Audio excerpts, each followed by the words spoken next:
I've been talking about this for the last, I don't know, again, 2.5 months since the channel, but I've been talking about this in my circles forever. So this is what I'm encouraging all of you to do. Please go, have intellectual conversations, not arguments, not debates, not yelling matches, because we're not good at socializing these days. We all want to just text each other. What I want you guys to do is talk about subjects like this at the dinner table: inflation and stock market and investing and dollar cost averaging and all that good stuff. Yes, it's boring, but if you did, look where you'd be instead of watching me. So BRICS are the the 5 nations: India, Britain, Russia, and all these wonderful enemies of ours, except India probably.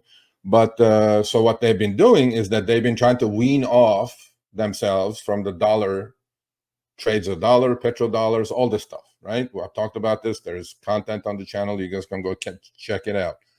But what they were missing is they were missing the money transfer. I mean, trillions of dollars are sloshing around the world under the SWIFT system. SWIFT system is what banks use, interbank, money exchange, right? Account to account exchanges. So now they said, well, since we're going to wean ourselves off the US dollar because it's toilet paper, it's worthless because of the Fed, we're just going to create our own SWIFT system, right? And I think this is the next step. This is the next logical step in my mind for these people to get off the US dollar dependency. I mean, that's what's happening. I mean, not that I'm a huge fan of Putin on any of these people, but what I'm saying is I see their point.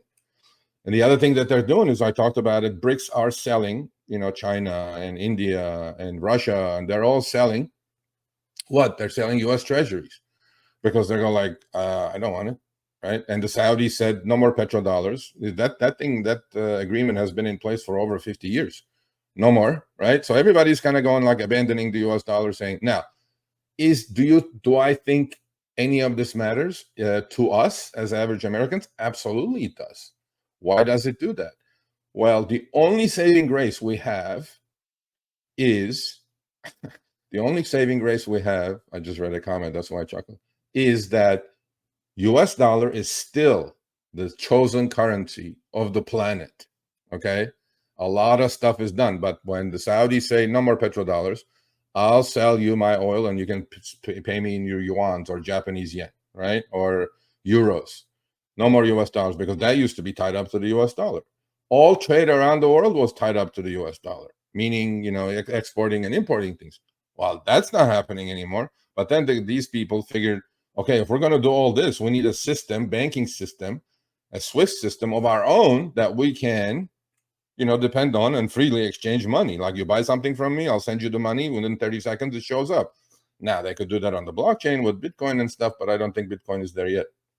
So Russia says the creation of a financial system similar to SWIFT will help create a new economic reality for BRICS countries. I agree with Mr. Putin on this one. I'm not a huge fan, don't get me wrong. Shout out to all the,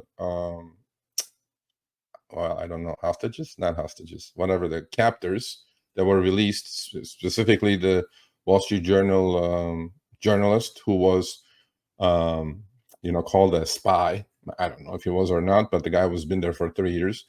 They're back home, thank God. And the ambassador to Russia also said that creating an alternative to SWIFT is necessary for BRICS, right, to push the de-dollarization agenda ahead. That's what it's called, de-dollarization. I'm telling you, people, watch for this. The US dollar, okay, is not the chosen currency of the planet to do transactions, watch out. Seriously, watch out. Is that going to happen? Probably not in my lifetime. But these countries, these are not small countries. India, China, right? Russia. I mean, these are seriously not small countries. Their GDPs are through the roof, right? And the problem is they have a lot of raw materials, natural resources, such as Russia and India, Russia specifically in natural gas and oil, right? So they want to get off the dollar train, right? That's the de-dollarization. It is necessary to create a new system of financial institutions. They're saying the new system must be technically compatible with the existing financial infrastructures of the participating countries. which includes integration with national payment systems, banks, and other financial institutions. At the same time, the system must ensure a high level of security and data protection.